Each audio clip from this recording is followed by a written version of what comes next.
gerist áskrifendur á Samstöðinni og taki þátt í að byggja upp öfluga og róttæka samfélagsumræðu.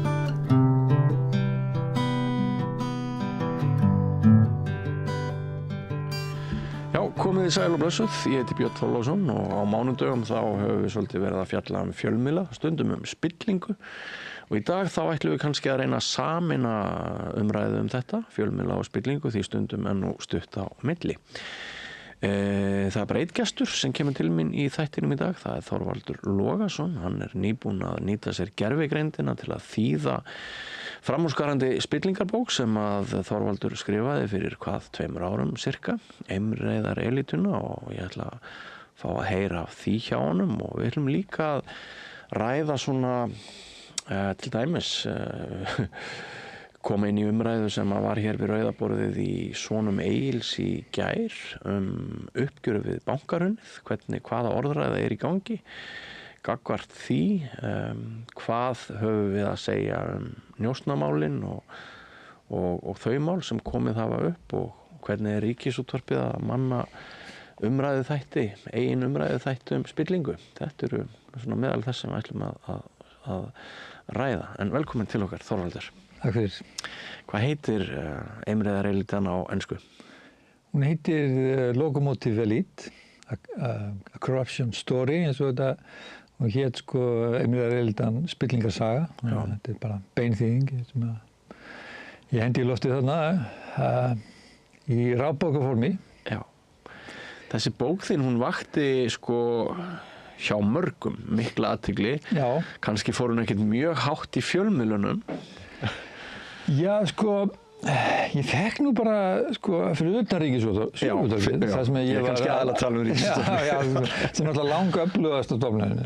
Og ég fekk bara Bylgjan tók þessu vel og Vísi tók þessu vel, Jakob Bjarnar tók þessu mjög langt og flott viðtal, og Samstöðin tók þessu vel og Heimildin mjög vel, og þannig að, sko, ég fekk allstaðar góðar viðtökur, bæði í almenningi og fjölmiðlum, öðrum en náttúrulega Morgunblaðinu og RÚV, sko. Já, þetta var svolítið ónákvæmt hjá mér. Ég var kannski mest með einmitt svona þessa stærri ráðandi fjölmiðla í huga, að þegar kemur að hinnu ritaða orði, þá náttúrulega mokkinn eiginlega bara eina blaðið sem gefið út, dagblaðið, og Ríkisútvarpið einmitt eins og þú sagðir sjálfur náttúrulega með alveg gríðarlega sterka stöðu. Já, ég glemdi nú dagblaðinu líka, DVF, sko, þeir tóku þessu vel líka, en það náttúrulega segin saga, sko, að þeir, sko, Ríkisútvarpið, sem sagt umfjöllun í Ríkisútvarpinu langöflugasta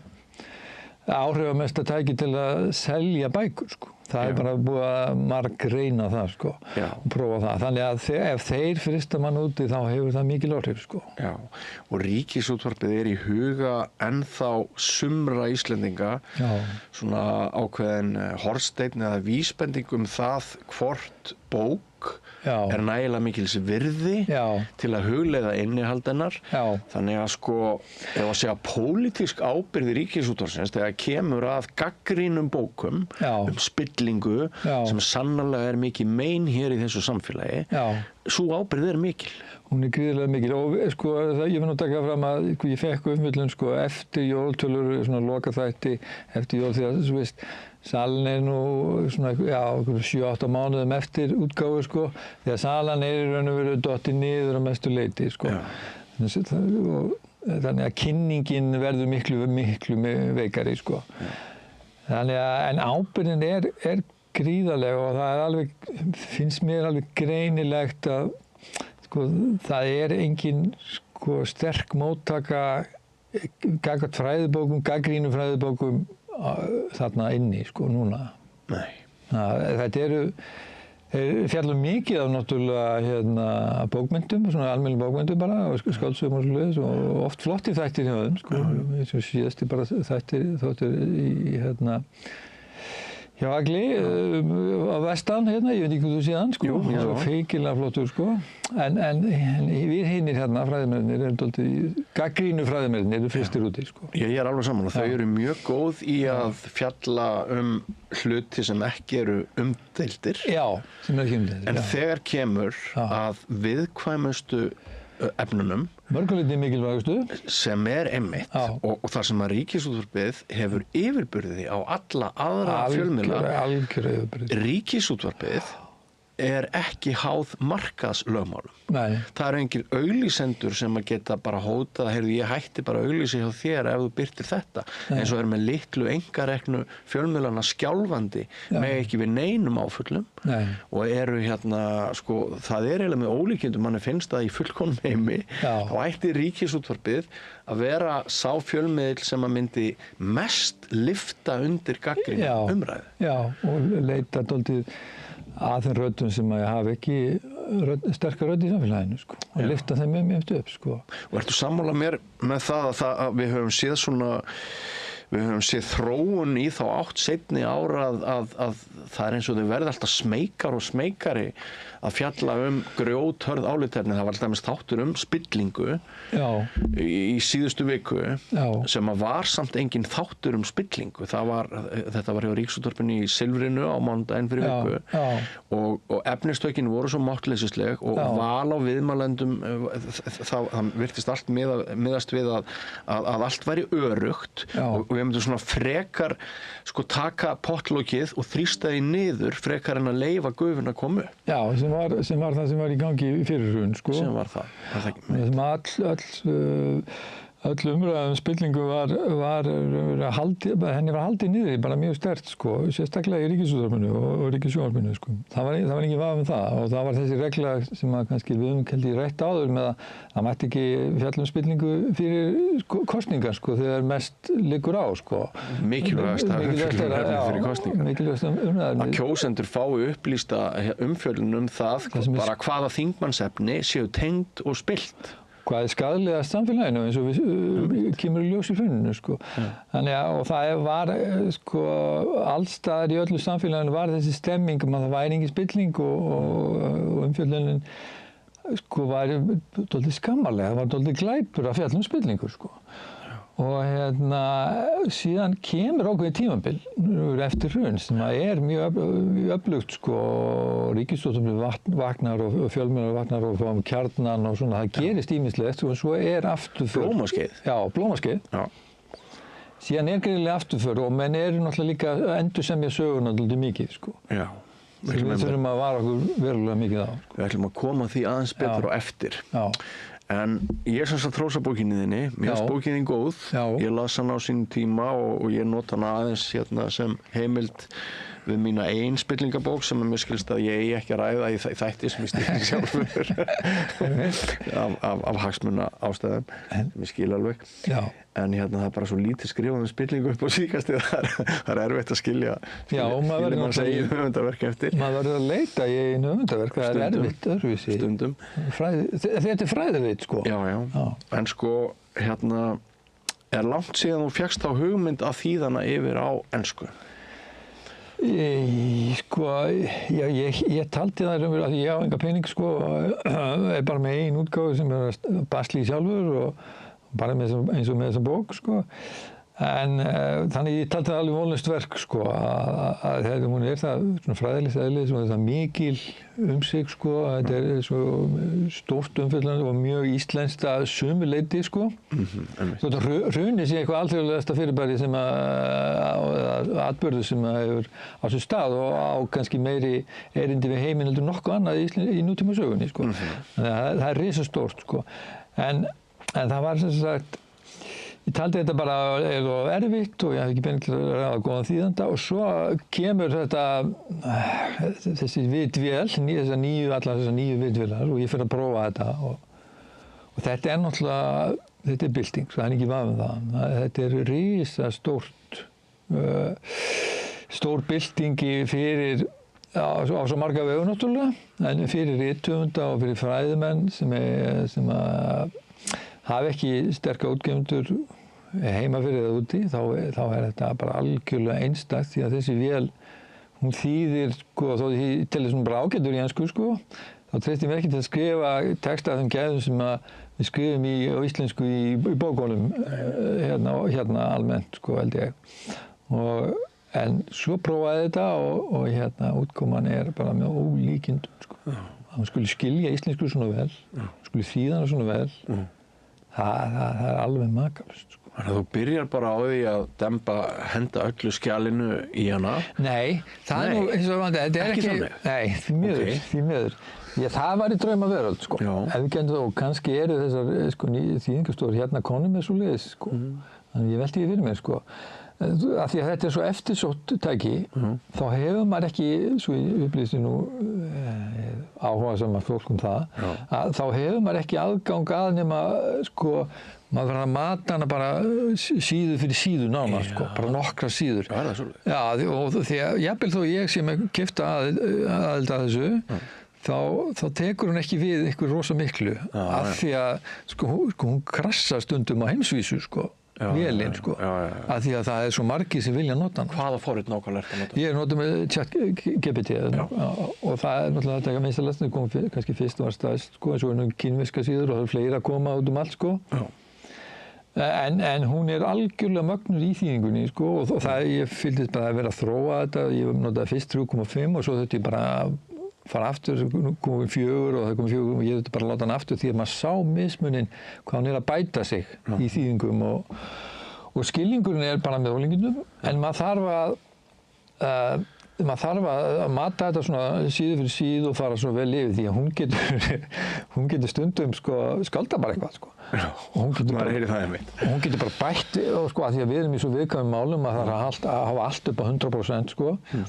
En hún var að bæta við ásökunum, spillingar ásökunum, einstaklingum, sko. Já, því að einhver hluti þessara vinnslu er skapandi með einhverjum hætti, er það ekki? Já, sko, þetta er ágiskunar vél. Ágiskunar. Já, hún er að giska dálítið á það sem maður vill fá, sko. Já. Og svo endar hann stundum bara í einhverjum skáldskap sem í þessum bransa er stórhættulegur, sko. Þannig að þú þurftir að fact-checka hverja málsgrein. Já, hverja málsgrein og lesa mjög vel yfir allt, sko. Og þannig þetta er heilmikið mál en þú veit ekki kannski leggja út stóra fjármuni, sko. Nei, en kannski einhver 100 klukkstunda. Já, þetta er mikil vinna, þetta er áfram mikil vinna, sko. Já.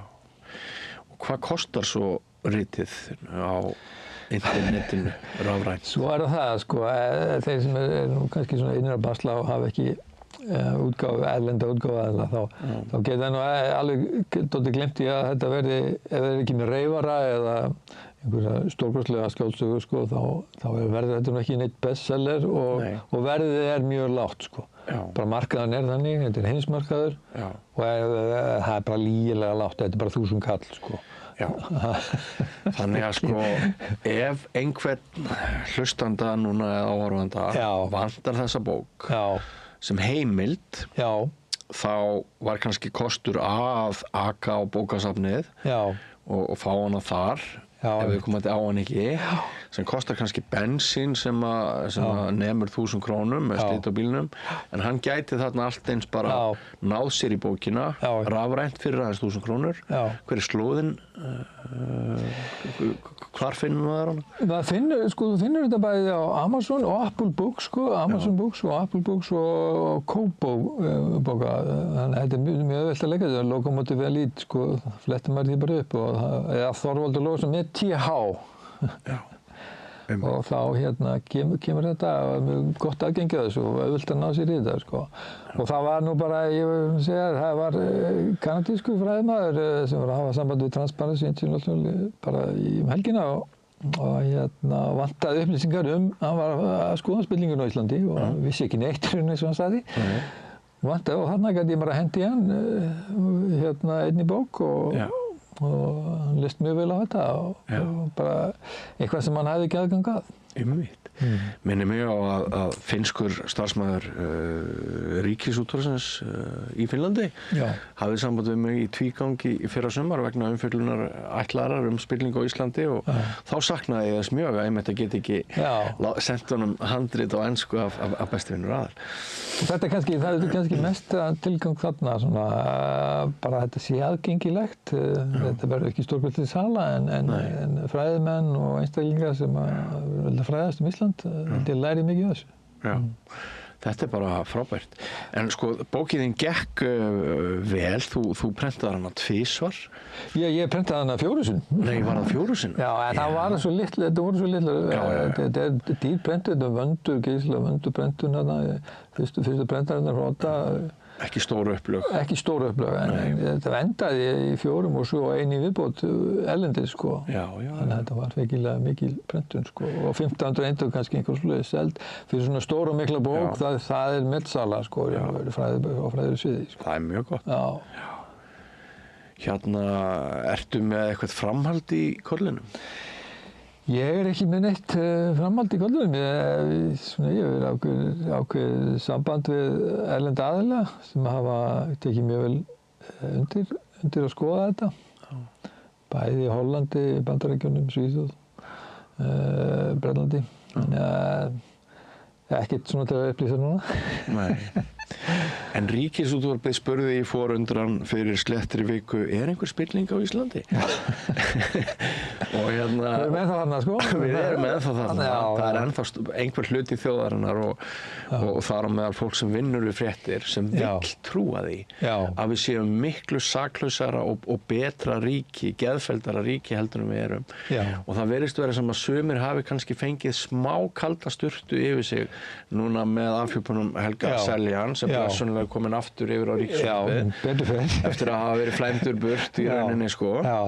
Og hérna, hann hefur verið að sýna okkur með þessum njósnamálum og öðru sem hann hefur fjallað að Ísland sannarlega ógeðslegt og snýst hagsmuni og glæpamennsku eins og Styrmir talaði Já, sko, einn af þessum normönnum sem ég studdist við í bókinni og lögfræðingur, sko, sem lýsir ágætlega þessu bábilju bæði til þess að njósnamálinu núna, sko, ákveðnu hugmynd bæði spillingarleysi svona þessari skandinavísku velferðarsamfélaga og spillingarleysi lögfræðinga.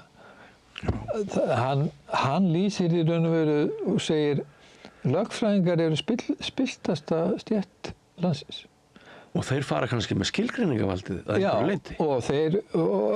En við heyrum það allir með því þetta í Ríkisútvarpinu, þessu umfjöllun Helga Seljans og viðbröðum við njósnamálinu að lögfræðingar tala dálítið sjálfan sig og þetta sé alveg ótrúlegt að lögfræðingar, lögmenn, skilurðu, og það bara neyslist-tótt, sko, eins og látið eins og að þessi stétt sé alveg sérstaklega varkár og heiðarleg. Meðan þarna norskur lagaprófessor sem segir bara, þetta bara spiltast að stjætla. Veit ekki af því kannski? Nei, það náttúrulega hluta vandamálinu, þú horfir ekki að svona. Og þeir sleppa meira minna allir bara í hrunnu, sko, og geta tekið dómarasæti þrátt fyrir að hafa afskrifað sér á sjálfum sér gríðarlega skuldir, sko. Bara í embætti, Kaupþingi og annars staðar, skilur við. Ekki líka staðreynd að við horfum mjög í gegnum fingur við endurskoðendur? Jú, og ég tók nefnt eftir því að þætti í samstöðinu, að segja, öflugum þætti hérna í gær. Já, Sína Eils? Jú, ég mitt, fyrir maður er rögglega náttúrulega hérna, sem sagt, þá vorum við að tala endurskoðendur, og við vorum að rífast það hvort endurskoðendur hefðu verið dæmdir, og það eru tveir dæmdir, og aukaaðilar fyrir smábrot, sko. Ekki smábrot, en fyrir, sko, miðað við það sem var að gerast. Og bara til að svara þeirri spurningu sem var að reyna að svara í gær, þá er það bara alveg klárt að meira minna allir, eins og Ásgeir Brynjar sagði, meira minna allir endurskoðendur sluppu ótrúlega, sko. Og þarna voru, og það var aðrir endurskoðendur lýst í blaðagreinum að þarna voru gríðarleg brot endurskoðenda á ferðinni og það að allir þeir hafi sloppið gerir það að verkum að brýtur niður forvarnir á Íslandi gagnvart slíkri spurning og þeir spurðu, ég man ekki orðrétt, þeir spurðu bara hvort að menn væru þá ósagnæmir gagnvart meiri háttar brotum á endurskoðunarlögum, lögum endurskoðun, sko. Og það er grafalvarlegt mál. En sauðsvarti almenningur slapp ekki. Nei, hann fékk sko allt á herðarnar. Heldur betur. En það eru mjög elitísk svona það elítiskur munur á því hvaða stéttir sluppu sýnist manni þegar í uppgjöri hrunsins. Þú sem sérfræðingur í þessu eftir þína bók, ert ekki sammála því? Jú, algjörlega sammála og þar eru tvær stéttir til dæmis, endurskoðendur og lögfræðingar, sem eru algjörlega ótrúlega, sko. Og það og maður sér það til dæmis á umfjöllunum þetta njósnamál núna. Það áframhaldandi vandamál af því þeir eru búin að búa til einhverja helga mynd af sjálfum sér, lögmenn. Ef menn hefðu tekið lögmenn, sko þeir koma að meira minna öllum þessum svikasamningum, markaðssvikunum og öllum þessum liar's loan, eins og William Black kallar þetta, lega lán í raunveru sem átti aldrei að greiða tilbaka. Sko lögfræðingar sitja alls staðar um borðið. En þeir bera enga ábyrgð á því sem eru að gera sem fræðimenn eða sem lögmenn og svo framvegis. Gagnvart þessum atburðum öllum saman og sjáum bara hversu helga myndir hafa á sjálfum sér.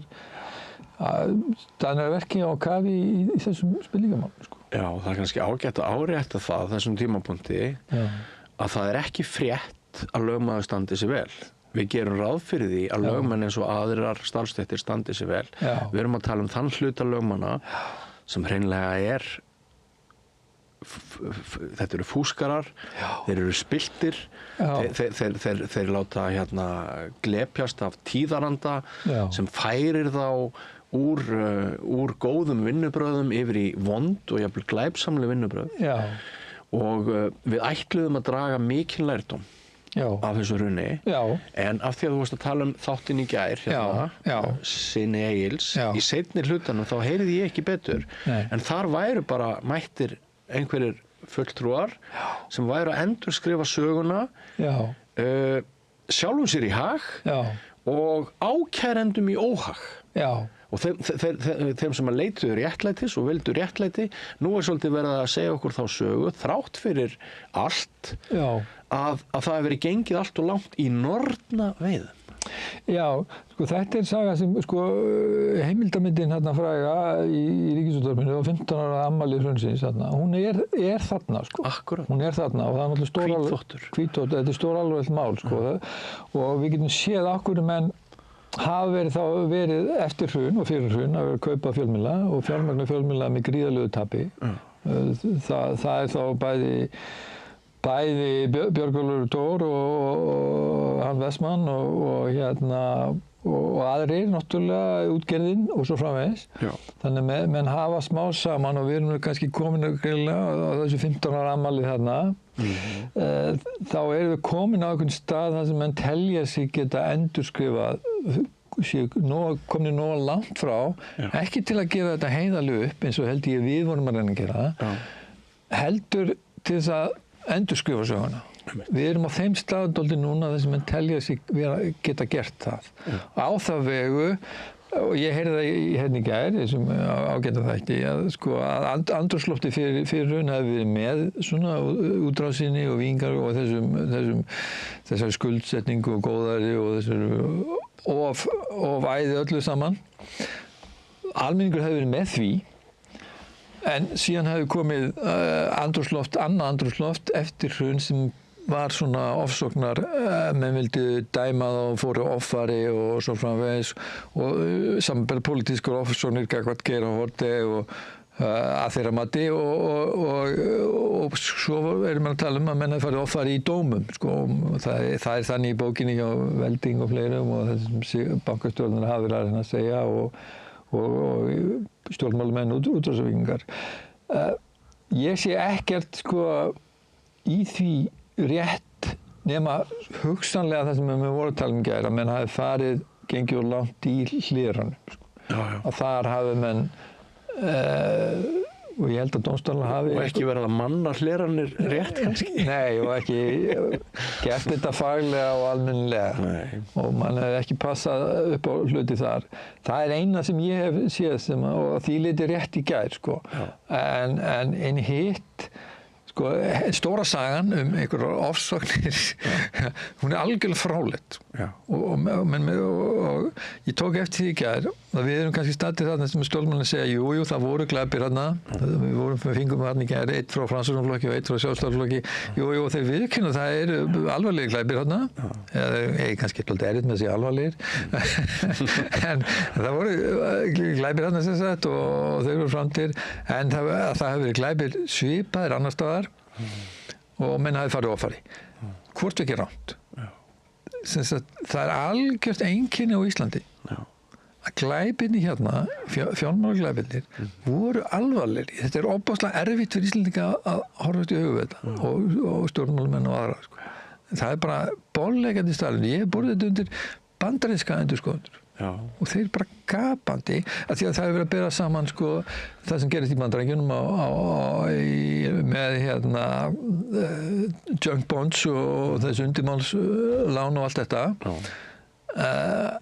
Það er alveg bolleikandi að það sem gerist á Íslandi er miklu klárari og stærri glæpir. Það er mjög erfitt að sanna það sem var að gera til Bandaríkjunum, mörguleiti. Lögfræðilega mjög erfitt. En hérna er þetta algjörlega bolleikandi. Svo stóru með markaðsvikinni, bara hlægilega einföld mál. Sko. Og líka þess að var nefnt fyrir umboðsvik sem menn hafa reynt að taka niður líka. Sem er reynda stórt mál líka. Þannig að, og það sem er algjör sérstæð á Íslandi, algjör sérstæð á Íslandi er tæming Seðlabankans. Já, einmitt. Og þessi mikla og stóra þáttaka stjórnmálamanna. Geirs og Haarde, Davíðs Oddssonar og Kjartan Gunnarsson í Landsbankanum. Þessi lokomotífeli, þessi elita, þáttaka hennar, svona hátsettra stjórnmála, bein þáttaka. Ég meina, Geir situr bara með Sigurðin Árnasyni og planar þessi svik gagnvart evrópska Seðlabankanum og Seðlabankalúks. Bara situr bara með honum, heima hjá honum. Ég man ekki, þeir voru náttúrulega nákvæmlega, ég man ekki hvona meginn þeir sátu, sko. En sko þetta sem að Seðlabankastjóri Luxemburg kallar bara stórglæp sjálfur þegar hann kemur hérna til lands og Lárus Velding lýsir þessu í bókinni, hálftíma stanslaus öskur. Hálftíma stanslaus öskur og kallar það bófa, en hann vissi ekki. Geir satt við hliðina á þeim, planaði þetta. Sko, þetta er algjör sérstaða. Og nú er Geir nýbúinn að endurskrifa einn feril í nýrri ævisögu og fékk strax drottningaviðtal hjá Rúvurunum í Kastljósi og svo er fjallaðan bókin í Kiljunni og hann er svo skemmtilegur hann Geir og það er bara látið eins og þessi helgumaður. Ég dró nú upp myndband og postaði á Facebook daginn sem hann var því miður ekki birt á réttum tíma. Það er ekki Pétur sem þá er fréttamaður Ríkisútvarpsins, hann er að reyna að taka viðtal við hann. Og hann spyr alvöru gagnrýninna spurninga og Geir náttúrulega bara brjálast. Já, ég sá þetta með það, magnað sko. Og þetta er því miður ekki sýnt fyrir en of seint. Þarna hefði sko fréttastofa Ríkisútvarpsins átt að sýna þetta viðtal, þessi viðbrögðu Geirs, hans, ef að segja, innri mann eða annan mann, þarna, sko óklift í fréttatímanum og þetta sko leiðir hugan að því að til þess að öll þessi glæpamennska gæti átt sér stað á Íslandi og réttilega ert að benda á, við vorum bara verri en aðra þjóðir eins og þú er búin að rökstyðja að til þess að það gæti orðið þá náttúrulega bregðast fjölmiðlarnir alveg hver á fætur öðrum og þeirra vakt er sumpart með uppkaupum og svona þá er hún þá skiptir hún minna máli en ella og kannski hefur ekkert breyst. Í morgun þá heyri ég Guðmund Kristjánsson sem er bæði held í formaður SFS og forstjóri Brims. Þetta er sannlega einn valdamesti. Já, er það líka formaður? Útgerðar mógúll Íslands. Ég heyri hann í viðtali á Bylgjunni. Þetta eru elítutengslin, sko. Svo þetta net, sko. Ég heyri hann í viðtali í morgun á Bylgjunni. Byrja á því að hrauna eitthvað yfir Ríkisútvarpið og gefa í skyn að Bylgjan sé frjáls fjölmiðill. En hjá Ríkisútvarpinu, starfsmönnum Ríkisútvarpsins sé einhver stefna og hann í upphafi viðtalsins þá hendaði því einhvern veginn út í loftið að það var eiginlega ekki hægt að skilja öðruvísi sem svo að það var bara áratugir síðan hann hefði fengið viðtal í Ríkisútvarpinu eða hans sjónarmið hefði komið fram.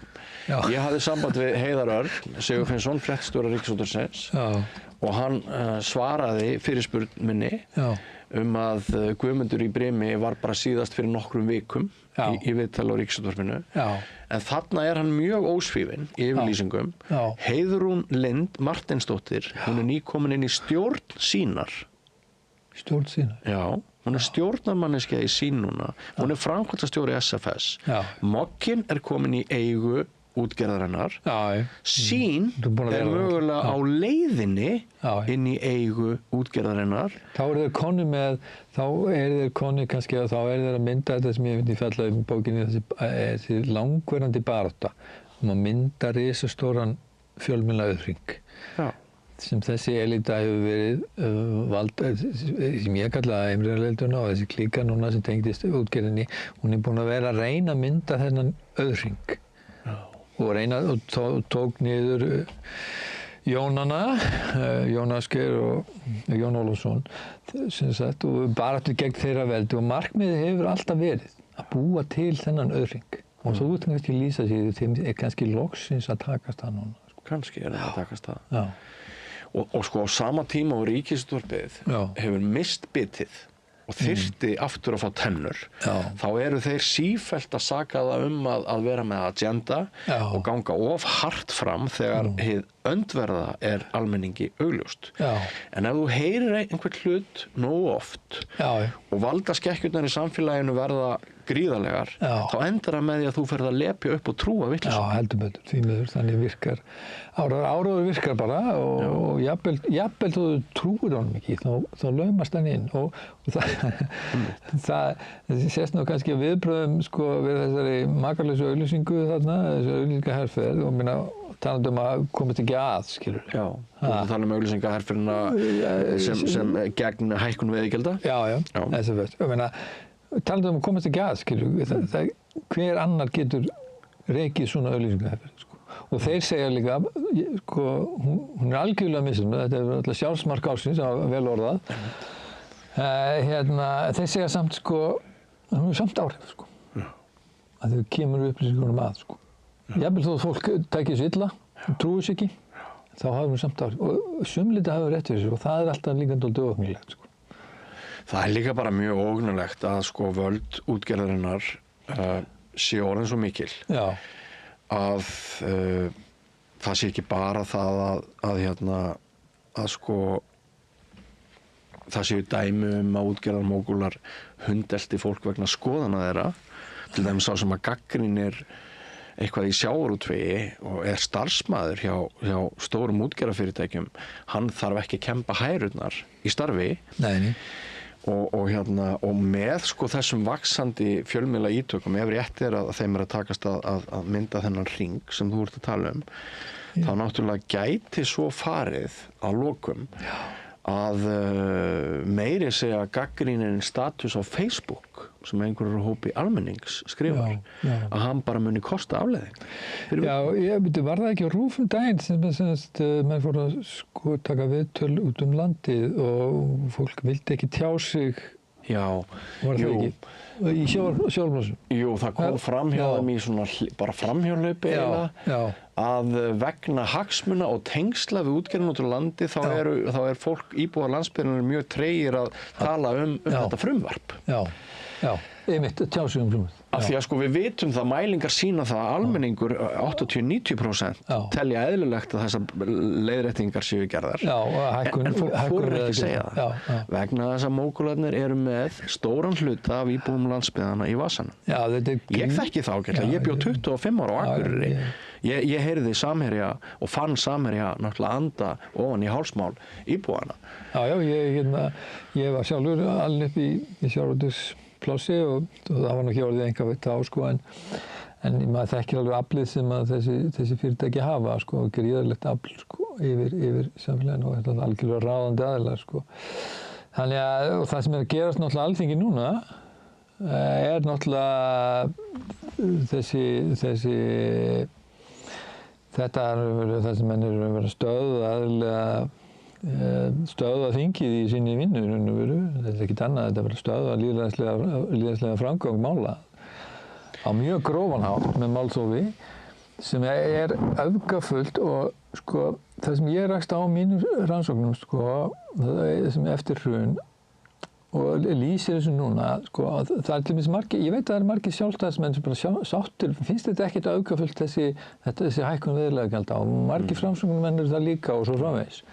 En það sem að einkennir þetta og maður tók eftir 2013, það sem þeir gengu alveg ofboðslega langt líka, við fórum í, sko, reynduðum í leynilega samráði að fá verkfallshreyfinguna í allsherjar vinnustöð og þóttust vera í einhverju samráðsveldi, það sem að vinstristjórnin lét plata sig í samráðsferli það því hann skildi ekki andstæðingarna sem er að fást við og það sem ég er að segja, andstæðingarna sem er að fást við, þetta kvótaveldi, lénsjaraveldi í raun og veru, það er ofboðslega forhert.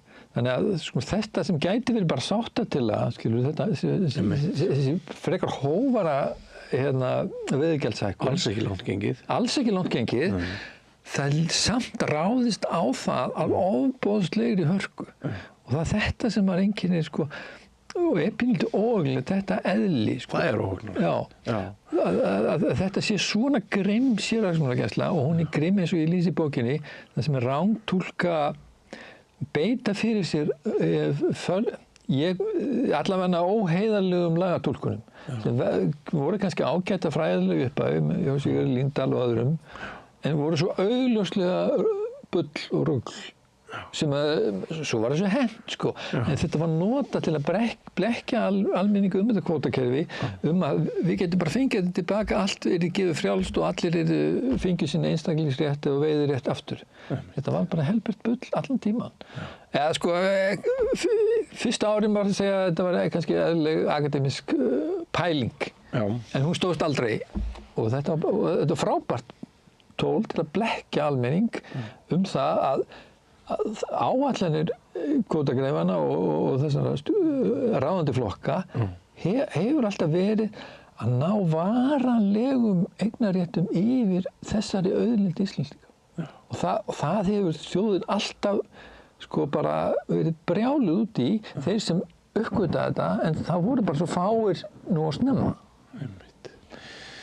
Og það er sko á einhverjum tímapunkti verður frekjan eiginlega bara skefjalaust ofbeldi. Já. Núna eru þessi gæjar búnir að þeir hafa verið svona untouchable svo lengi. Eiginlega allar götur frá því að þeir sigldu öllum flótanum í land þarna eftir hrun. Já, einmitt. Og hafa síðan grætt á táfingri núna mörg ár í röð. Alveg brjálaðislega fjármuni á hverju ári. Þeir verða frekari og frekari.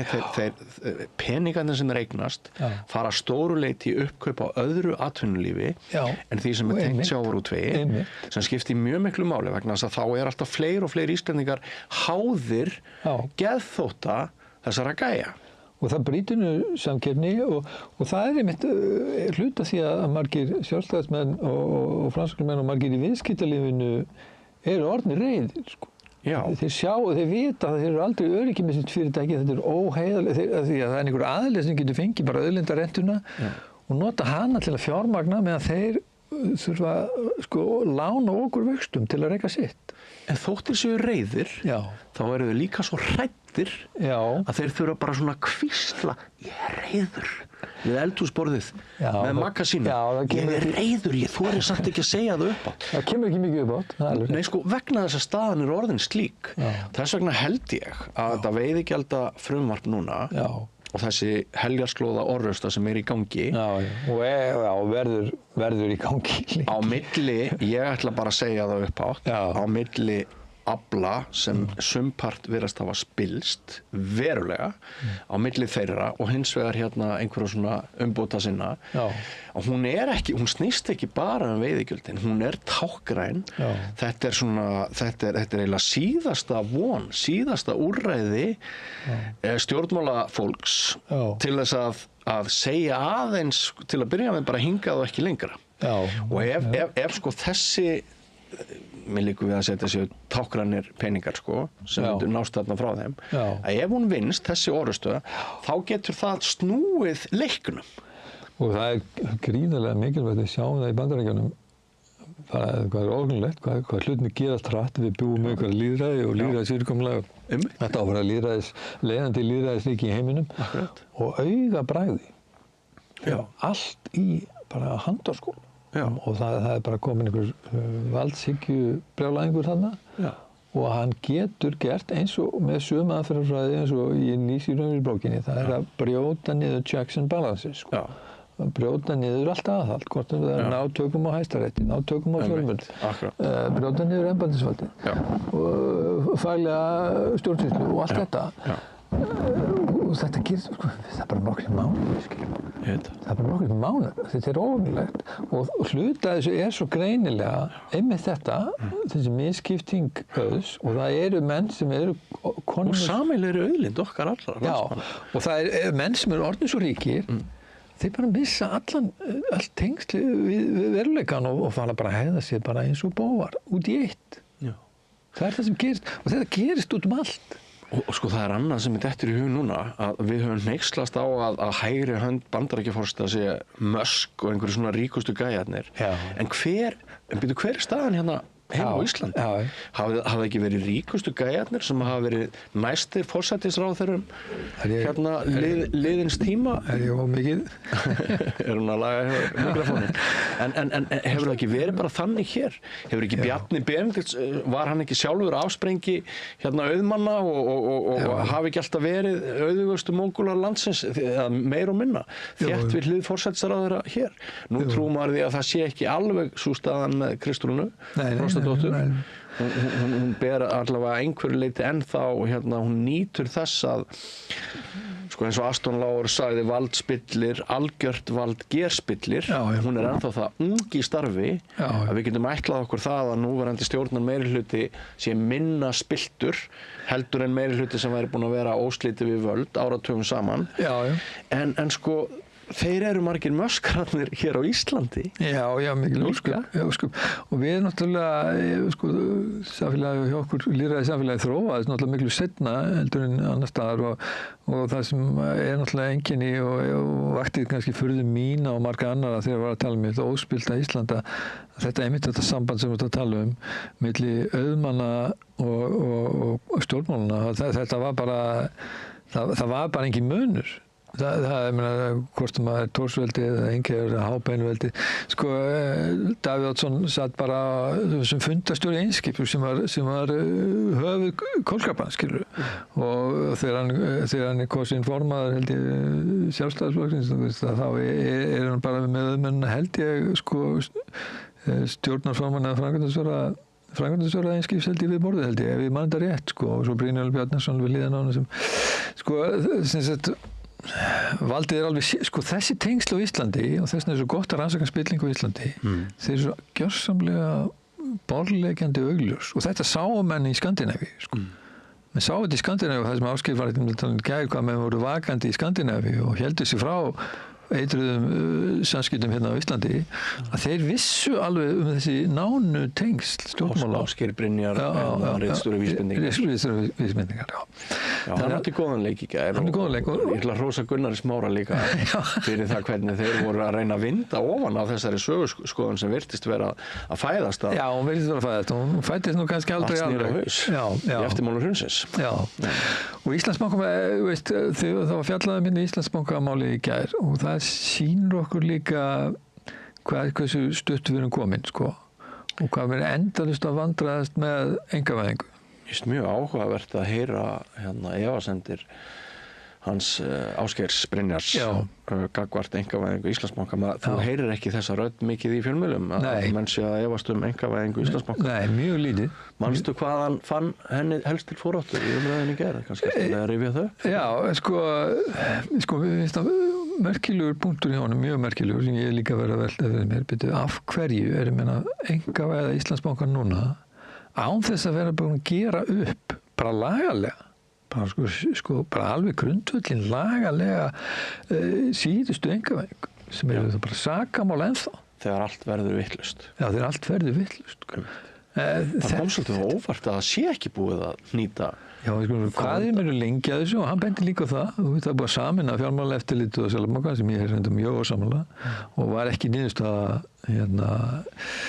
rannsóknarskýrslunnar, en það ætti að gera, alls ekki. Og menn hafa verið að bera, það er annað mál, sko. En varðandi þetta, sko, það er ekki búið að gera þetta upp. Það er eitt risastórt mál og mínum veit að alveg frálegt að byrja á þess að gera það upp fyrst. Já. Síðan er það að menn er að reyna að halda því fram að fyrsta Íslandsbankasalan, þarna núna, eftir hrun, sko,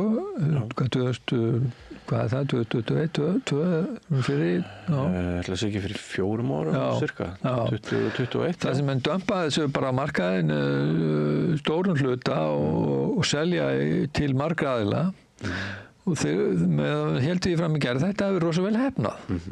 Ég er algjörlega ósammála því. Algjörlega ósammála því, vegna þetta voru 50% undirverði og þessi aðferð að henda þessu á markaðinn og selja þetta á svona miklu undirverði braskvæðir markaðinn. Því það er fullt af mönnum sem eru veltengdir og vita hvernig þetta kemur og hafa aðgang að fjármagni, henda sér inn og kaupa helling og hlaupa út aftur. Þetta er vondsala.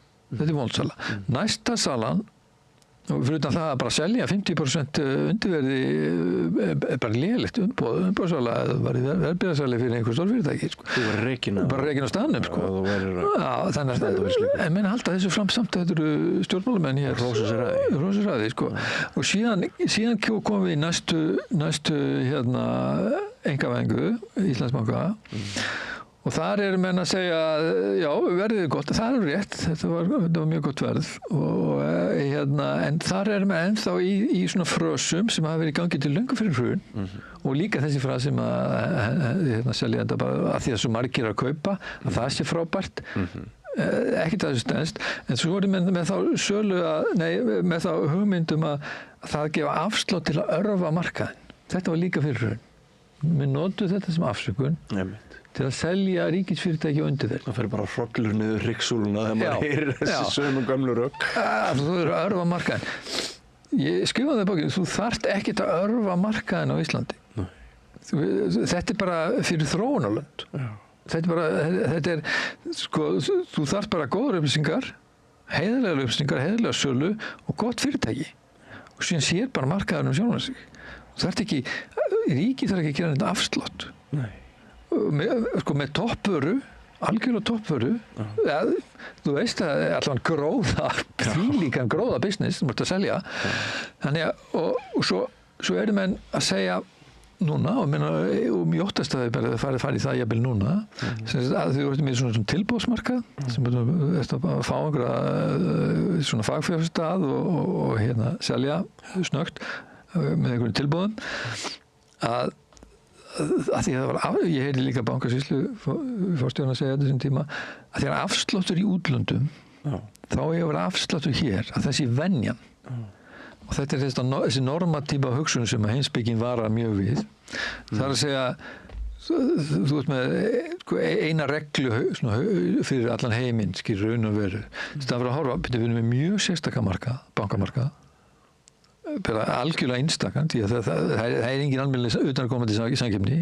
Þeir eru með belti og axlabönd, þeir eru með veðtryggingu stórgræða í vernduðu umhverfi. Það þýðir það, þú verður að nálgast þetta þannig. Hugsa þetta áfram markaði, þeir markaðsvöru og þeir vöru sem þú ert að selja. Ekki eftir einhverju reglu, það er einhver venja.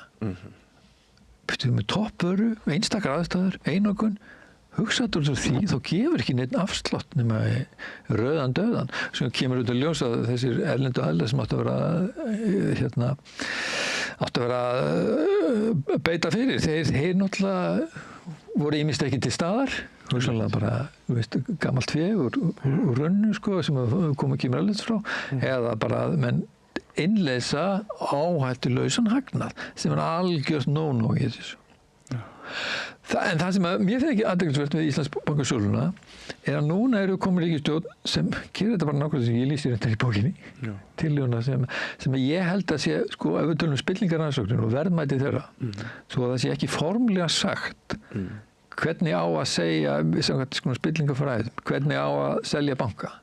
Þá þetta tillaga sem núna fyrir, eða var uppalega tillagan allavega, að selja þetta markaði, setja sér, ég held þið séð með það, að þið setja sér ákveðið lágmarksverð, selja þetta yfir dálítinn tíma.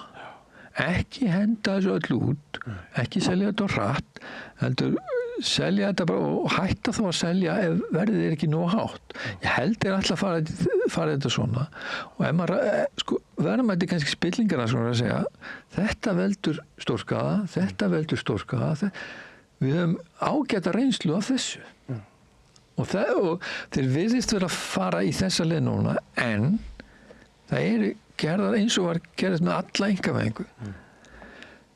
Það voru gerðar breytingar, það voru gerðar einhverja breytingar frá fyrstu tillögunni. Á Alþingi núna, stundum þetta bara ráðherrar sem grípa inn í og Bjarni Ben breyti til dæmis upphaflegu bankasýslu tillögunni, virðist vera, í síðustu einkavæðingu til hins verra. Þannig að þessi afsláttur kom inn gagnvart Elendalinn sem var bara fals, hún búk allavega. Þannig að það spurning núna, ég ekki alveg búin að átta mig á því hvað felst í þessum breytingum þennan tilboðsmarkað sem var ekki inn í upphaflega. En ég ger mig vonur við þurfum að fá svar í því og almenningu þarf við þurfum alltaf að fá svar af hverju þetta breytast, hver komið með puttan í þetta og en grundvallar hugmyndi þarna held ég að sé það langt besta sem við séð í einkavæðingu hingað til og þetta sé rétt aðferð. Kæru áhorfendur og hlustendur, ég heiti Björn Þorláksson og ég stend í dag þennan ágæta mánudag 12. maí fyrir umræðu eins og oftar fjölmiðla og spillingu og hjá mér Þorvaldur Logason sem skrifaði fína bók Eimreiðar elítuna spillingarsögu sem nú hefur verið þýdd yfir á ensku og við erum að fara víðan völl spillingamál sem hafa verið til umræðu síðustu vikur meðal annars og voru núna síðast að ræða hvað skyldi varast við Íslandsbanka söluna. En Þorvaldur, það sem hefur verið kannski nýtt, getum maður sagt, í spillingarmálum þjóðarinnar svona á götuhorninu umræðulega, það eru spilltar löggur. Auðvitað höfum við alltaf vitað að það eru spilltar löggur á Íslandi, en þetta eru svona dálítið svona svakaleg dæmi. Sem að hafa birst okkur að jafnvel bara lögga af einhverju umferðavakt hún sé á milli þess sem hún lyftir einhverju gylfu og sektar þig fyrir ofraðan akstur þá sé hún bara í einhverju njósnastarfsemi fyrir einkafyrirtæki og þetta sannarlega ógeðslegt. Það eitt sem að mig langar til þess að vara við og það að af því að við vorum að tala á að leiðrétta umræðina. Ég held að þessi atvik sem hafa verið dregin fram, þau mega ekki enda einmitt í því að þetta séu einhver algjör undantekningatilvik sem að við ættum ekki að taka neitt mark á. Ertu ekki sammála því að þetta bara hluti af íslenskum veruleika sem aldrei hefur verið neitt skárri heldur en annar erlendur veruleiki í öðrum erlendur ríkjum þrátt fyrir að sumir okkar séu alltaf að reyna að lyfta okkur á kostnað annarra þjóða. Ég held reyndar samkvæmt svona þessum mælingum og könnun þá hefur þetta verið yfir skára á Norðurlöndunum almennt. Meinar þú lögregluspilling? Já, lögregluspilling. Bara spilling lægri settra embættismanna. Þessi maður á götunni. Embættismaðurinn á götunni það raunverulega ástæðan fyrir því að menn hafa lifið þeirri blekkingu að við verðum miklu minna spilt þessi embættismaður. Hann minna spiltur samkvæmt svona könnunum. Af því við erum með aðra tegunda spillingu, við erum ekki með mútur, við erum ekki með peningaumslög, ekki mikið af því. En þetta reyndar mútur Já, reyndar. Þetta mútur En við erum ekki með mikið af þessu. Samkvæmt könnunum. Þetta frekar lítið. Þetta frekar lítið þarna. Þannig að við getum hrósa okkur af því en þetta gríðarlega alvarlegt og viðbrögðin líka voru mjög merkileg. Þessum hlupu í vörn og fyrir með mikill vörn fyrir lögreglumannin og menn alltaf voru fyrst alltaf að tala þetta bara svona sem svik við lögregluna og þetta á ekki vera svona eins og var sagt inn í gær. Nei, við vitum öll að þetta svik, við vitum öll að þetta á ekki vera svona en af hverju segja menn ekki halló, Þetta eru mútur. Það er verið að múta lögreglumanni. Hvenær kom það? Hvenær kom þetta orð mútur fram? Það er búið að fellum þetta heilengi. En menn veigra sig að nota orðið mútur sem blasir við. Já. Og þetta er vandan við umræðinu spillingu og viðurkennu spillinguna. Menn fara þú sást nú viðbröð lögreglumanna bara, ég var ekki hvort það var félag lögreglumanna eða það var mistök. Já, og svo fara menn í einhverja tilfinningar, sorg í hjarta. Jú, málun og draumur.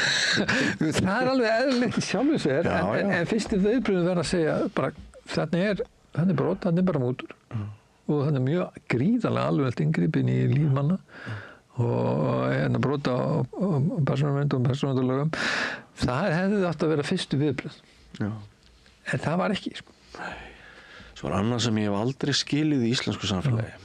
Að sko, ég trúi á það að allir eiga að fá annan séns. Algjörlega. Afbrotamaður, alveg, klárlega. Geta komið út úr fangelsi og fengi vinnu og allt það. Endilega. En það er oft hér í þessu ríki okkar allt og mikill séns gefinn gagnvart siðleysi. Og þú færð aðeins og mörg tækifæri sem siðleysingi. Nú ætla ég til dæmis að allavega gegnum alvarleg svona allavega gegnum hvítflipaglæpum allavega. Já, í gegnum þá, en það nær líka neðar, sko. Það er eins og með með til dæmis hann Jón Óttar. Sem að ég opna eiginlega mína eigin spillingabók á með viðtali við Helga Seljan. Þar sem að Helgi Seljan ræðir þátt Jóns Óttars. Hvernig hann í rauninni bara samkvæmt Helga situr svo svakalega hann. Skuggaleg lýsing. Þetta er svakaleg lýsing. Ég skil ekki að blaðamannafélagið sé ekki búið að halda ráðstefnu það sem þarna kemur fram og ég skil ekki þögnina og þöggunina til dæmis svona alvarleg tilvik. Þetta er gríðarlega alvarleg tilvik. En ég held að þessi Jón Óttar sé bara enn á flegi ferð með að fá gigg. Það er mjög, það er vel orðað, fá kika, það er vel orðað, sko. Ég skil ekki neitt. Nei, og ég var gáttaður strax, sko, þetta var reyndar, kennarinn minn í afbrotafræði. Var hann? Hann var kennarinn minn í afbrotafræði og var góður kennari. Grínast? Nei, bara dagsatt og hann var góður kennari og ég átti þetta merkilegt samtal við hann, sko, ég var svona að reyna, ég var komin dálítið á sporið með alla þetta spillingu og var að reyna að átta mig á umboðsvikum. Hann hefur kannski ekki verið besti laupinlandi. Já, hann þekkti þetta greinlega svolítið vel. Og ég var að spyrja, ég tók eftir ákveðin túlkun hjá honum á umboðsvikum sem var mjög væg og var eftir svona dálítið sem Jón Steinar var með sömu túlkun og þessi túlkun hefur verið notuð til þess að segja að bankamenn hafi ekki svikið umboð sitt þegar voru til dæmis með öllum þessum markaðsvikum. Það hafi verið markaðsvik en ekki umboðsvik. Af því að þetta er svona dálítið fræðilegt en það var það að gömlu umboðsvitarlögin, ég veit ekki hvað það er ennþá að segja ásendingur að skaða fyrirtæki og menn hafi túlkað þetta mjög bókstaflega. Túlkunni sem að mínum að þetta gengur ekki upp. Ég var svona að reyna að spyrja nút í þetta. Hæstiréttur túlkar þetta sem betur fer þannig að þetta hafi verið umboðsvik líka. Þú ert ekki viljandi í beinu, þetta er ekki einhvern sadískur illvilji, það er túlkað ekki þannig, heldur sem sagt með gjörðum þínum, með þess að brjóta lög eins og markaðssvikin eru, þá ertu að skaða fyrirtækið og þú átt að vita það, skilur. En þarna er hann sem sagt, þarna hitti ég hann þennan merka mann og var mjög skemmtilegur og fín aðbrotafræðingur og svo sé ég hann þarna bara einmitt fyrir að tjá sig umboðssvikatúlkunina í Milestone-málinu og þessu og svo sé maður þess að fréttir hann hefði verið að taka gögn, sko. Og maður var bara alveg gáttaður, svo er þetta bara þakka niður og þetta virkaði risamál á stundum tíma, þetta er bara sjálf hrunmálin, risastóru hrunmálin, hann er lögreglumaður, sakaður af sérstökum saksóknara að hafa stólið gögnum og maður sagði þetta er risamál. Svo kemur bara ríkissaksóknari og tekur þetta mál og það bara deyr einhvern veginn á þess að maður skynji að það hefði verið sett að stað einhver stór rannsókn sem maður hefði haldið að ætti að gera. En það verið aldrei hafa verið gert. Og það oft þannig að sko ríkissaksóknari vill bara fá til sín eitthvað ofta tíum gera lítið, hafa lítið frumkvæði að einu, fá til sín einhvern gögn, líta og segja að þetta, eins og þetta lítur út þarna, ekki líklegt til sakfellingar. Að meðan, það sem órannsakað, allt sem órannsakað, það bara, það gufur upp. Það bara látið og talið, sko. Þannig að ég held að þessi margir að spyrja sér því, af hverju var þetta ekki tekið almennilega fyrir á sínum tíma. Það mjög furðulegt. Og eins og þú segir, sko, hefur engar afleiðingar seinna. Nei. Þú bara heldur áfram gigginu, sko. Já. Fær bara ný gigg. Já, einhvers staðar hægt að ganga of langt í umburðarlyndinni. Gagnvart síendurtekinni skaðlegri hegðun sem bitnar á góðum borgurum og jafnvel bara eyðileggur geðheilsu, mikilvægra manna, eins og dæmir Já, og þarna, þetta eins og þú segir, þetta hefði átt að því að það menn væri ekkert að þessi menn hefði ekki átt að fá verkefni þarna fyrir þrotabú. Það virðist líka sem að sérstakur saksóknari hafi gerst sekur dómgreindarbrest með að fela Jóni Óttari mál eftir hann var hættur hjá embættinu vegna gruns að hlutir væru ekki allt í lagi en það eitt og út af fyrir sig engin röksemd gegn því að yfirvöld hafi verið að reyna að gera sitt besta til þess að leita réttlætis eftir hrun en það náttúrulega sko íslenska fúskið ófagmennskan hún svolítið órofa tengd smæð samfélagsins og skorti á vönu fólki til þess að grípa til og ráða í verkefni og sem að sér all fúskið í kringum meðferð þessara gagna sko það mikið fúsk varðandi meðferð þessara gagna og það sýnir það maður sá það einmitt í þessari afbrotafræði þegar maður var í kynast þessari afbrotafræði hjá Jón Óttari að sko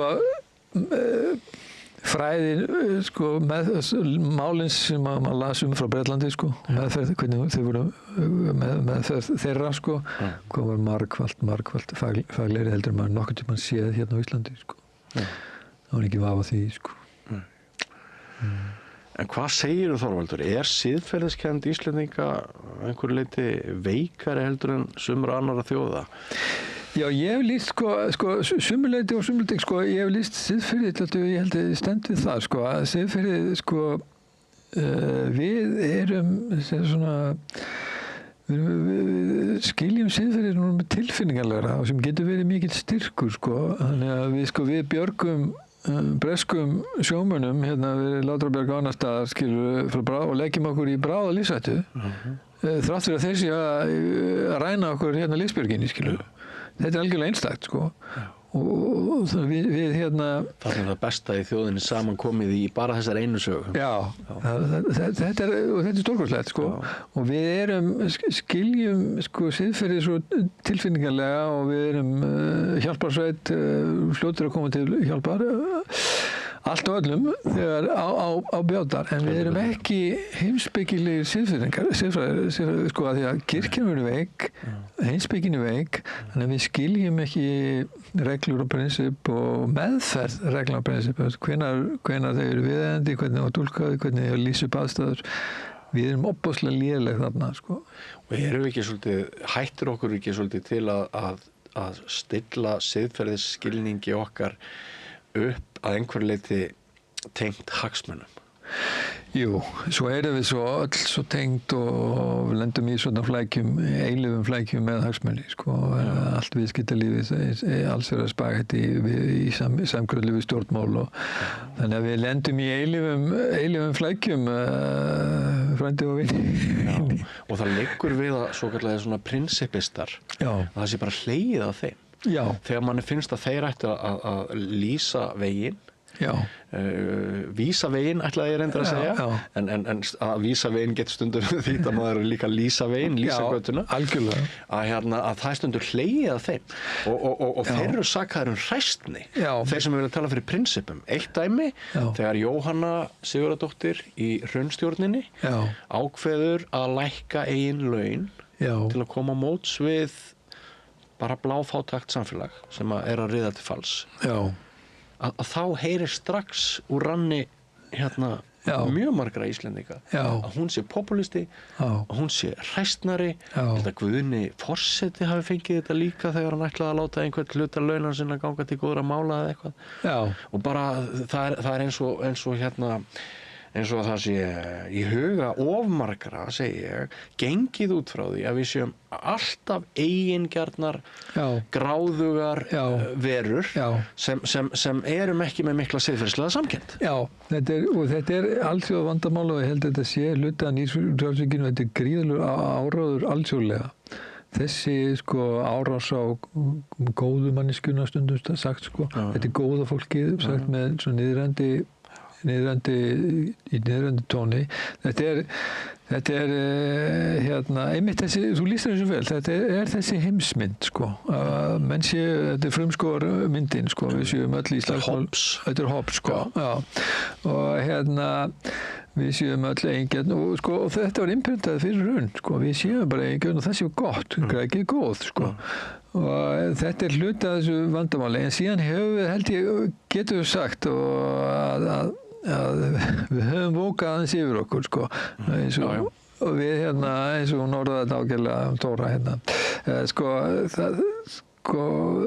við erum með fullt af frábærum hlutum Úkraínustríðið veist að það standa móti því og standa móti Gaza og standa móti og í COVID þó að menn hafi gengið allt og langt þar þá þetta gott að fá samstöðu þar gagnvart þessari veiru og með aðgerðum ríkisstjórnarinnar og allt þetta ofbeldi gagnvart konum og all þessi barátta hún í eðli sínu frábær málstaðurinn frábær en einhvers staðar fóru minn ég held að Facebook dálítið þannig í svona persónulegum fordæmingum og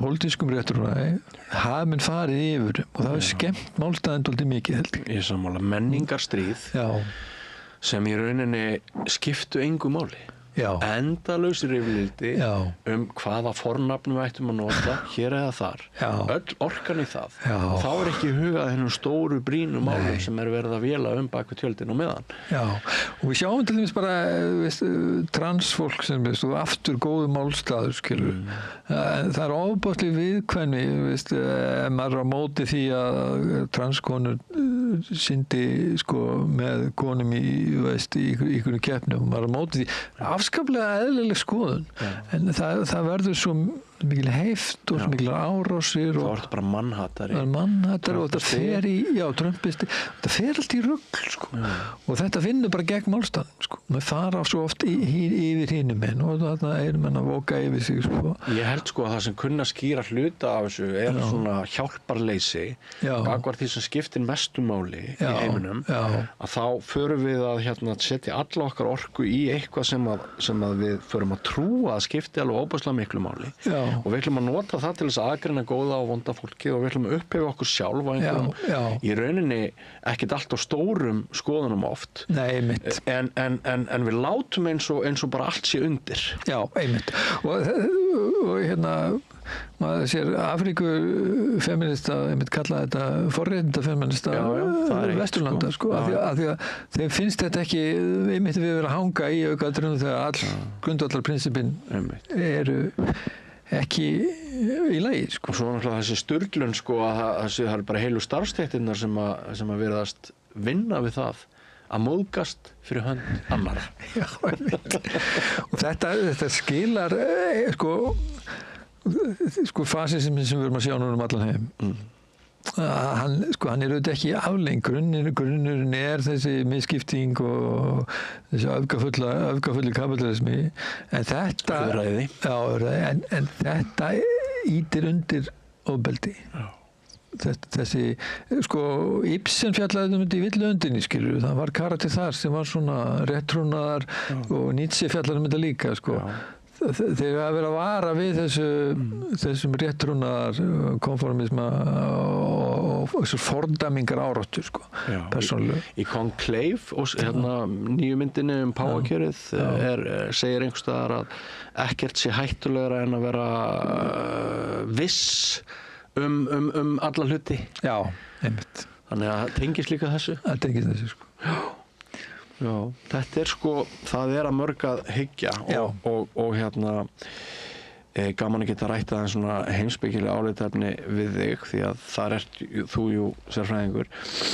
En sko, leiðin út úr þessum leiðilega kafla sem að sumir orða þannig að við höfum vókað yfir okkur. Já. Við vitum svo mikið hvort það tekur eitthvað skárra við. Nei, við erum með heimurinn á undarlegri siglingu núna og við erum náttúrulega að sjá í Bandaríkjunum og út allar með Ungverjalandi, þú talar ekki Ísrael sem er allar hryllingur, sko, að Rússland er náttúrulega, við erum að sjá þessar elítur sem við hefum kannski verið að fjalla og það er svo ofboðslega hættu, ég meina, ef ég ætti að skrifa eitthvað forspárlit hættunar og elítum, almatur hvað er að gerast í Bandaríkjunum núna, bara nákvæmlega svona og ég fjalla einmitt upplýsingar elítur, hvað þeir eru að koma upp, þessi nýja hagkerfi, nýja tekní. Og sko, við vitum ekki hvert þetta er að fara með okkur en sko, þetta er að fara að vera hraðleið og skuggalega átt til fasisma, sko. Það er bara þannig. Já, og spilling, sko, það er merkilegt, sko, með Transparency International var að vara við spilling, að spilling væri, sko, eina meginorsökin fyrir mengunarvalda heimsins. Já. Og sjá nú hvað afleiðingarnar hefur í pólitísku vanda, sko.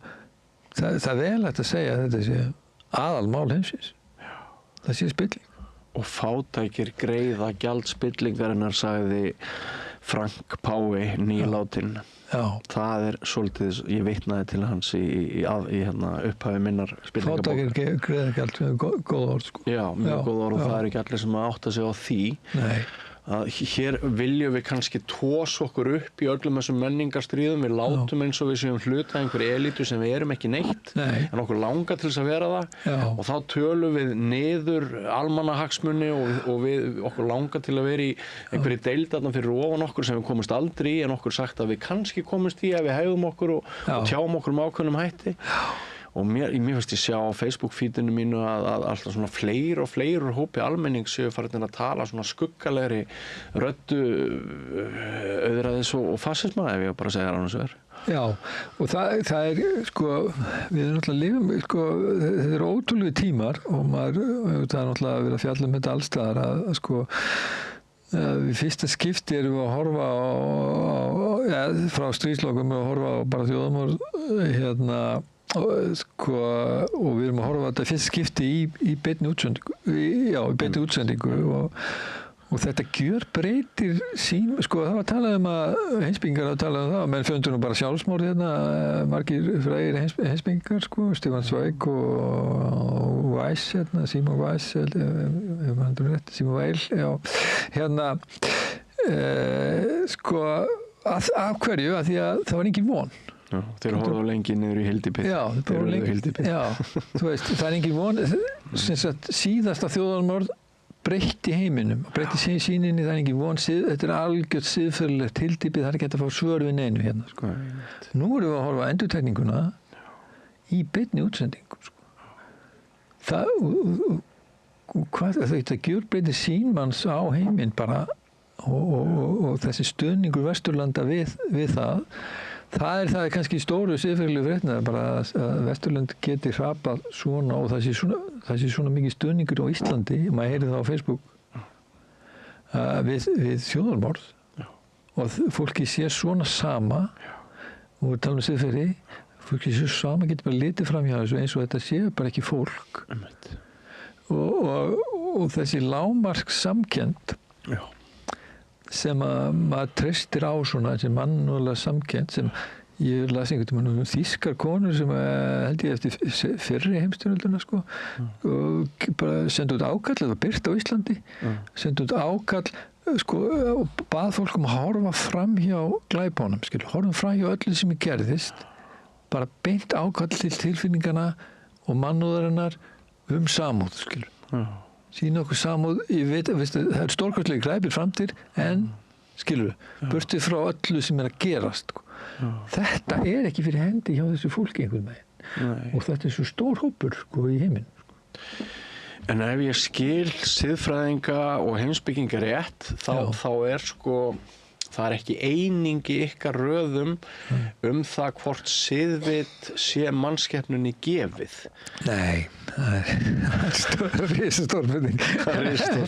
Nei, ég held að það sé almennt að þetta fer í þá átt sko að við höfum þessa sérstöku, það er sérstakur mannlegur eiginleiki að geta sett sig í spor annara, mjög sterkt. Já. Og það höfum við framvitið og þaðan getur siðvitið sprottið og er sterkur kjarni fyrir siðvitið, en það þarf ekki að vera sko. Nei, sumir telja að siðvæðing, við getum sagt að hún hafi hafist þegar forfeður okkar gengur fram á slasaðan einstakling og hlúðaðan. Já. Það er ein skilgreiningin á því sem greinir okkur þá frá hinum dýrunum. Já, þetta var nýlega að þau fundu bein. Já, fundu bein af einhverjum manni. Eldra heldur en sko, menn af áður talið. Og það var einhver sem sinnt honum. Já, þannig að einmitt. En við sjáum þetta nú, það hjá dýrunum sko, að það sé að mæðurnar sem að fórna sér gagnvart vildirum sko. Já. Og bjarga fílsungum úr bráðri hættu og svona sko. Það eru þeirra eigin sérhagsmunir. Það er fjölskylda. Ég veit ekki alveg hvernig við komum staði með beinin. Nei, ég veit ekki. Það var einhver tenging. Ég þyrfti að fletta þessu betur upp. En þetta er mjög spennandi spurning og ef til dæmis siðvit er ekki manninum gefið, heldur lært. Já. Og við komumst að því að okkur bara farnist betur í heiminum ef þú ert ekki bara með byssuna þarna í vasanum og þú ætla bara að skjóta mig fyrirfram ef skekinni að ég myndi ætla þér illt síðar. Já. Að ef siðvitið er lært og hreyfanlegt frá tíma til tíma, þá skiptir náttúrulega óbúslega miklu máli að við höldum vöku okkar núna svona í árdögum rísandi fasisma. Já, það skiptir öllu máli og það er óhugnlegt hvað þetta gerist hratt sko. Það er mjög óhugnlegt. Og hvað sko hlut til það sem gerast í Bandaríkjunum er náttúrulega kannski enn eitt vitnisburður það að þetta fyrirkomulag forsetaræði sem Navalny þessum barðist móti Putin og drepinn bent á að hann undir lokin sagði hann þetta sko, að forsetaræði væri líklega stóra vandamál. Þetta bara þetta fyrirkomulag, þetta veldur svo mikill í dýrkun og menn geta safnað til svo miklu valdi að þeir brjóta niður allt siðferði í kringum sig sko, bara tiltölulega rætt sko. Þannig að ég held að við séum betur settir með þingræðið og eitthvað skársettir en það vantar alltaf þetta checks and balances og ef það er ekki fyrir hendi þá brjóta menn þetta siðferði niður og sjáum hvað þetta gerist rætt sko gerist í hruninu bara nokkur málum ótrúlegum tíma, bara 3-4 ár en það var byrjað stjórnmálamenn eins og Gunnar Smári var að reyna að benda á henni í gær og það er erfitt að fá menn til að viðurkenna það. Stjórnmálamenn voru í fórustu í þessu og það þarf að halda því úr lofti og þeir byrjuðu að brjóta niður siðferðið innan fyrirtækjana með einkavæðingu það sem er HF-un sko en undir ríkisstjórn sko. Þannig að sko, við þurfum alltaf að halda rosalegri vöku allstaðar, greinilega það er bara segin saga. Ég man þessum sturlaða tíma fyrir hrunið þegar maður var að fá boðsferðir sko, sem blaðamaður, fréttamaður og fara út fyrir landsteinana og reyna að búa til einhver svona fölsuð augnablik einhvern ávinning. Já. Ég hafði nú vitað að ég fara aldrei, ég þáði aldrei slíka ferð. Nei. En sko tímarnir urðu svo skrýtnir á tímabili að það lá við að maður væri sko að stefna eigin atvinnuöryggi hættu með því að standa í lappirnar siðferðislega og þess vegna er svo fyndið að þú varst að tala áðan sko að okkur hættir svo til að ofmeta svona dygðir okkar eigin stéttar en við verðumst vera mjög næmir við Íslendingar fyrir voninni betra efnahagslegt hlutskipti og tengingar sem að koma okkur út úr því sem að ég kalla hungursneiðar komplexinum, eða þessum ótta að við eigum ekki nóg af því við erum á eyju, þá verður okkur bara hent útbyrðis. Það er náttúrulega það sem við óttumst helst, það er félagsleg einangrun og fátækt hér á eyjunni, djöflaeyjunni. Já, Ingibjörg Sólrún má eiga það, sko, hún var einmitt dálítið að skamma jafnaðarmenn og reyna að hvetja það áfram og svona allan framar áður hún fór í samstarfið þarna 2007 einmitt þennan punkt að það væri svo margir jafnaðarmenn að daðra við valdið og að það væri bara meira þetta vandamál innan hreyfingarinnar, sko. Og Bryndís Schram sagði einhvern tímann að stærsta fyrirstaðan fyrir umbótum hér á landi væri að fátæklingarnir, þeir vildu allir verða sjálfstæðisflokkurinn. Já,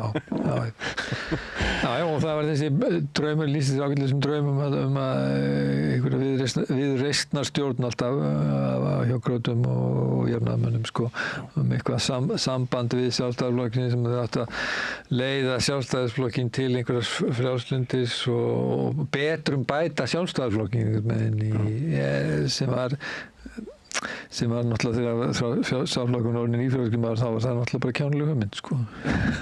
En Sjálfstæðisflokkurinn var ágætur framan af. Já, ég meina, margt gott fólk í Sjálfstæðisflokknum og fullt af góðu fólki. En dæmum stofnun sem að hrekur illa á leið. Já, það er í rosalegri kreppu núna. Já, mikilli kreppu núna. Alveg komið út í horn og það sést náttúrulega bara Alþingi að þeir ennþá í aðferðum sem að virkuðu 2013 og þeir eru í öfgafullum og þeir lýstu sjálfum sér dálítið sem her hérna, kvótaelitan og sjálfstæðisflokkurinn sameiginlega sem svona þegar við stöndum saman þá erum við her, þeir sögðu þetta bara beinlínis og þeir eru að nota svona það sem ég kalla stríðsáróður og þessar öfgafullu aðferðir en núna er þjóðin ekki að kaupa þetta. Nei. Það er mjög merkileg stund. Já, ég er sammála. Merkileg stund. Það er dagur vonar. Mitt í öllu myrkrinu, sko. Heyrðu Þorvaldur, ég óska þér bara nú aftur til hamingju með þýðinguna á bókinni þinni. Já, takk fyrir. Og gaman að fá þig í þetta ítalega spjall. Við höfum sannlega farið víðan vörn. Og það er svolítið gaman að samstöðin er vettvangur fyrir umræðu þar sem þú færið ekki bara 4 morfísmínútur eins og í Kastljósinu til þess að koma þínum sjónarmiðum á framfæri og niðurstaðan verður oftar en ekki svo að ekkert situr eftir nema bara innan tómir frasar, sko. Já, maður sér það hvað tímapressan hlýðast bara umfjöllunum bækur, sko, ok. Já, einmitt. Það verður þetta hálf gagnslaust, sko. Já, en ég veit meira þig, mannin á bak við bókina þína, eftir að hafa spjallað núna við þig. Og það mér gaman, gaman að kynnast. Sannleiðis. Og greinendum í samfélaginu, bara þannig að kæra þakki fyrir þinn þátt. Takk fyrir að bjóða mér. Og að því sögðu þá höldum við áfram dagskráni hér við Rauðaborðið, ekki fara langt. Með því að ganga í leigjendasamtökin styður þú baráttu leigjenda. Leigjendasamtökin eru fyrir öll þau sem vilja vinna að réttlæti og öryggi á húsnæðismarkaði. Leigjendasamtökin.is